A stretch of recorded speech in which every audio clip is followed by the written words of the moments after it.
Gary,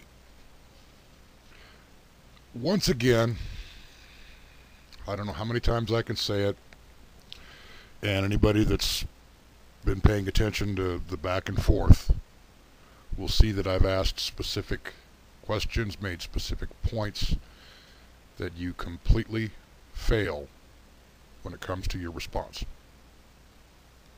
Again, you trivialize the fractional reserve system as we see it today. There is no doubt about what the fractional reserve system is in theory. I'm talking about the system in general,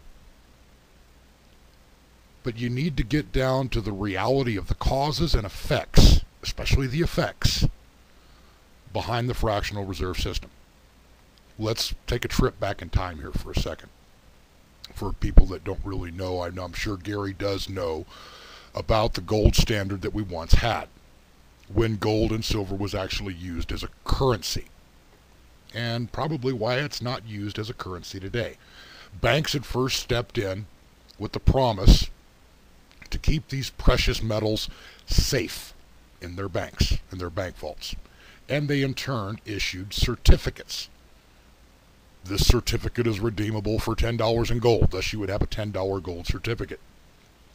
Well, with the issuance of loans, when the bank started issuing loans, there obviously came interest. Loans had gone out in the form of these certificates for the gold and the silver, but they were also paid back by the borrower. The borrower paid the lender back with the same gold and silver certificates, until ultimately, through interest, the gold and the silver that was in circulation mostly now belonged to the lenders. Then we went to the Federal Reserve system, that kind of like what we see today, where they had issued Federal Reserve notes. Once again, key point: the Federal Reserve System is not the federal government. It's a private bank that will dictate the value of our currency. I'm very well aware of what the fractional reserve system is in theory. The reserve requirements, the 10% reserve requirements, are in place to meet the demand for cold, hard cash. Yet I cannot stress enough, I want to get down to a discussion about the limitations. Limitations. Have we heard that word before from me? Yes, money gets created out of thin air. Usually they're just digits on a computer. Is there something that backs this currency? There's supposed to be. Have a look at the nice little picture there, since I know everybody likes pictures. A $100,000 house equates to a $100,000 note. The guy that bought the house is paying back, of course, with interest. But to keep the reserve on hand, they can now issue $90,000 on that collateral. So they issue a $90,000 loan. Let's say houses go down in infinity to where they're worth $0, because this could theoretically go on to infinity. The $90,000 loan, keeping 10% on reserve, you've got yourself a $90,000 note. You can now loan out $81K. Does that make sense? But see, these loans are being paid back over time, so that cash is not really readily on hand. More has to be printed. Be sure you go on to part 2 of this video. It's important.